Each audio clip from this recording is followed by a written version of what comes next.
একটা ৩ বছরের বাচ্চার মা হওয়া সত্যি মুখের কথা নয়। সারাদিনে যেটুকু সময় ও কিন্ডারগার্টেনে থাকে সেটুকু সময় স্বস্তি।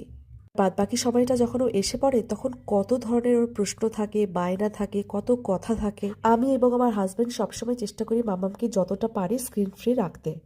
সেই কারণে কিন্তু আমাদের সমস্ত কাজের সঙ্গে সঙ্গে ওকেও কিন্তু ইনভলভ করি। আর আমার হাজবেন্ড যেহেতু সারাদিন অফিসে বিভিন্ন কাজের মধ্যে থাকে, তো ও আর পেরে ওঠে না, মামামকে রাখার ক্ষমতা ওর মধ্যে থাকে না।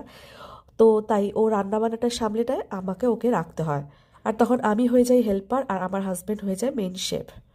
তো এখানে আমি মামামের সাথে খেলতে খেলতে ওকে একটু হেল্প করে দিচ্ছিলাম, আর ও আজকে রাতে ডিনারটা বানাচ্ছিল। আমার ওপরে যে বন্ধু থাকে তার হাজবেন্ড যেহেতু একা থাকে এবং সাথে আরও একজন বন্ধু ইন্ডিয়া থেকে এসেছে, তাই ওদের জন্যই আজকে ডিনারটা বানানো হচ্ছে। ওদিকে আমি মামামের সাথে খেলছিলাম আর টুকিটাকি হেল্প করছিলাম, ততক্ষণে কিন্তু রান্নাটা হয়ে গেল। আর এই যে ওদের জন্য এখন তুলে রাখা হচ্ছে, ওদেরকে এখন মাম্মাম আর আমার হাজবেন্ড গিয়ে ওপরে দিয়ে আসবে, তারপরে কিন্তু আমরা খেতে বসে যাব।